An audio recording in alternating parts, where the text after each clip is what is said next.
సుగుణమ్మ కూతురు రోహిణి అని గుండె పగిలే నిజాన్ని తెలుసుకున్న మీనా నిజంగానే ఈ ఫంక్షన్లో రోహిణి గురించి మీనా నిజాలు తెలుసుకోబోతుందా? అసలు ఏం జరిగింది అనేది ఈ వీడియోలో తెలుసుకుందాం.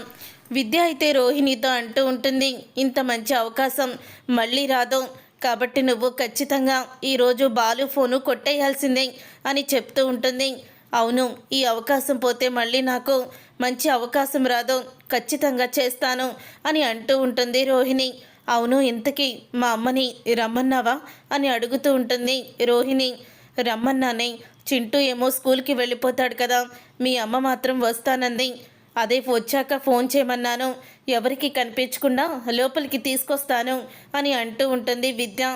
నువ్వు మాత్రం మా అమ్మ ఎవ్వరికి కనిపించకుండా తీసుకురా, అంటే మా పెళ్లి రోజు ఫంక్షన్ని ఇంత బాగా జరుపుకుంటుంటే మా అమ్మ చూసి ఆనందపడుతుంది కదా అని నేను కూడా తెగించి తీసుకురమ్మన్నాను. ఈ గదిలోనే ఉంచు, ఈ గదిలో నుంచి మండపం బాగానే కనపడుతుంది, తను చూసి హ్యాపీగా ఫీల్ అవుతుంది అని అంటూ ఉంటుంది రోహిణి. సరేనే పద, అందరూ వచ్చేస్తుంటారు, వెళ్దాం అని బయటికైతే వెళ్తారు. అప్పుడే ఇక ప్రభావతి కూడా ముస్తాబయ్యి వస్తుంది. ప్రభావతిని చూసి సత్యం షాక్ అయిపోతూ, ప్రభా నువ్వేనా అని అంటూ ఉంటాడు. అవునండి అని అంటూ ఉంటుంది ప్రభావతి. ఏంటి పడుచుదానిలా రెడీ అయ్యావు అని సత్యం అయితే ఆట పట్టిస్తూ ఉంటాడు ప్రభావతిని.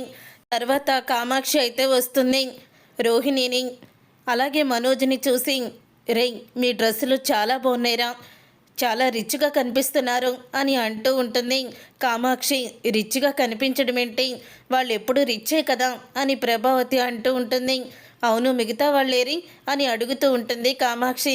ఇంతలో శృతి అలాగే రవి ఇద్దరు కూడా రెడీ అయ్యి వస్తారు. వాళ్ళిద్దరిని చూసుకోవడం, వీళ్ళు కూడా బాగా రిచ్గానే రెడీ అయ్యారు అని అంటూ ఉంటుంది కామాక్షి అయితే. అప్పుడు ఇక మనోజ్ అయితే, అవును ఇంకా బాలు మీనా రాలేదేంటి అని అడుగుతూ ఉంటే, వాళ్ళు రెడీ అయిపోయారు వచ్చేస్తారు అని రోహిణి అంటుంది. అయినా వాళ్ళు వచ్చినా మీకులాగా రిచ్గా ఏమీ కనిపించరు, ఏదో పెరుగన్నంలో ఉల్లిపాయలా ఉంటారంతే అని అంటూ ఉంటుంది ప్రభావతి. అప్పుడే కామాక్షి అయితే, మీనాని బాలుని నువ్వు చూసే చూపు చూసి అందరూ నువ్వు బాలుకి సవతి తల్లివేమో అనుకుంటారు, నిజంగా వాళ్ళ గురించి ఇంత నువ్వు చెడుగా మాట్లాడుతూనే ఉంటావు, ఎప్పుడూ కూడా సొంత కొడుకులాగే బాలుని పట్టించుకోవు, వీళ్ళని చూసినంతగా ఎందుకు వాళ్ళని పట్టించుకోవు, అంటే వీళ్ళు కోటీశ్వర్ల ఇంటి నుంచి వచ్చారనా అని అడుగుతూ ఉంటుంది కామాక్షి. అప్పుడే మనోజ్ అయితే, అత్త ఆ విషయాలన్నీ ఇప్పుడు తీసుకురావద్దు, ఇంట్లో విషయాలు అసలు ఏమి మాట్లాడొద్దు, ఇక్కడ బాలు ఏమో ట్రావెల్స్కి కంపెనీకి ఓనరు, అలాగే వాడేమో రెస్టారెంట్ ఓనరు, అంతే ఫిక్సు, నువ్వు నోరు జారకు అని అంటూ ఉంటాడు మనోజ్ అయితే. అప్పుడే కామాక్షి అయితే, ఓహో నీ స్వార్థానిక వీళ్ళని ఇలా వాడుకుంటున్నావు అని కామాక్షి అంటూ ఉంటుంది. ఇంతలో బాలు మీనా అయితే వచ్చేస్తారు. బాలు మీనా రావడం చూసిన రోహిణి, అదిగో వచ్చేస్తున్నారు బాలు మీనా అని అంటుంది. ఇక కోర్టులో దొరబాబులా ఉంటాడు బాలు, ఇక మీనా కూడా చీరలో మెరిసిపోతూ ఉంటుంది. వాళ్ళిద్దరూ కూడా చెయ్యి పట్టుకొని నడుచుకుంటూ వస్తూ ఉంటే చూసి ప్రభావతి షాక్ అయిపోతూ ఉంటుంది. అప్పుడే సత్యమైతే, ఏంటి ప్రభా పెరుగన్నంలో ఉల్లిపాయలా ఉంటారన్నావు కదా, నిజంగానే ఉల్లిపాయలాగే ఉన్నారు, ఎందుకంటే పెరుగన్నంలో ఉల్లిపాయ పచ్చిమిరపకాయ నంచుకుంటేనే టేస్ట్గా ఉంటుంది, మీనా ఉల్లిపాయ అయితే బాలుగాడు పచ్చిమిరపకాయ, వాళ్ళిద్దరినీ కూడా నువ్వు టచ్ చేయకు అని అంటూ ఉంటాడు సత్యం. తర్వాత ఇక ప్రభావతి, అమ్మో వీళ్ళు కూడా చాలా టాలెంట్ ఉంది, అబ్బో వీళ్ళు కూడా చాలా బాగానే ముస్తాబయ్యారు అని అనుకుంటూ ఉంటుంది ప్రభావతి. అలా అనుకున్న తర్వాత బాలు మీనాని కూడా పొగుడుతూ ఉంటుంది కామాక్షి అయితే, వీళ్ళందరికన్నా మీరిద్దరే రిచ్గా కనపడుతున్నారు, నాకు తెలిసి భవిష్యత్తులో మీరే కోటీశ్వర్లు అయిపోతారేమో అని అంటూ ఉంటుంది కామాక్షి. సర్లే కామాక్షి అని చెప్పి ప్రభావతి తిట్టుకుంటూ ఉంటుంది. సరే వచ్చిన గెస్టులందరినీ కూడా రిసీవ్ చేసుకుందాము పదండి అని అంటూ ఉంటాడు మనోజ్. అందరినీ కూడా ఇక రిసీవ్ అయితే చేసుకుంటూ ఉంటారు. ఇంతలో విద్యాకి ఫోన్ వస్తుంది. సుగుణమ్మ ఫంక్షన్ దగ్గరికి వచ్చి ఫోన్ అయితే చేస్తుంది.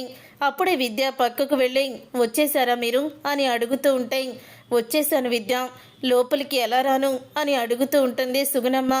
నేను వస్తున్నాను, నేను వచ్చి మిమ్మల్ని తీసుకొస్తాను అని వెనుక వైపు నుంచి వెళ్ళి అప్పుడే ఇక విద్య అయితే సుగుణమ్మని లోపలికైతే తీసుకొస్తుంది. అలా సుగుణమ్మని లోపలికి విద్య తీసుకొచ్చేటప్పుడు మీనా అయితే చూసేస్తుంది వెనక నుంచి విద్య సుగుణమ్మని తీసుకురావడం. ఇదేంటి సుగుణమ్మ గారిలాగే ఉన్నారే, విద్య వెనక వైపు నుంచి తీసుకొస్తుందేంటి అని మీనాకైతే అనుమానం వస్తుంది. అప్పుడే ఇక మీనా అయితే అలాగా మౌనంగా ఉంటుంది, ఏమి పట్టించుకోనట్టు. ఇంతలో రోహిణి కూడా ఆ గదిలోకి అయితే వెళ్తుంది. విద్య ఏమో సుగుణమ్మ గారిని దొంగచాటుగా తీసుకొచ్చింది. ఇప్పుడేమో రోహిణి అదే గదిలోకి వెళ్తుంది. అసలు ఏం జరుగుతుందో తెలుసుకోవాలి అని అనుకుంటూ మీనా అయితే గది దగ్గరికైతే వెళ్తుంది. వెళ్ళిన తర్వాత అప్పుడే ఇక సుగుణమ్మ అయితే ఏర్పాట్లు చాలా బాగా చేశారమ్మా అని రోహిణితో అంటూ ఉంటుంది. అదేంటి సుగుణమ్మ గారు మొన్నొచ్చి ఇష్టం వచ్చినట్లు తిట్టారు, ఇప్పుడేమో రోహిణితో ఇంతలా బాగా మాట్లాడుతున్నారు, ఏర్పాట్లు కూడా బాగా చేశారని చెప్తున్నారు. మరి ఇవిడు కూడా చింటి ఎందుకు రాలేదు? అయినా ఇవిడు దర్జాగా ఇలాగ ఎదురుగా రావచ్చు కదా, వెనక వైపు నుంచి ఎందుకు వచ్చింది అని అనుకుంటూ ఉంటుంది మీనా.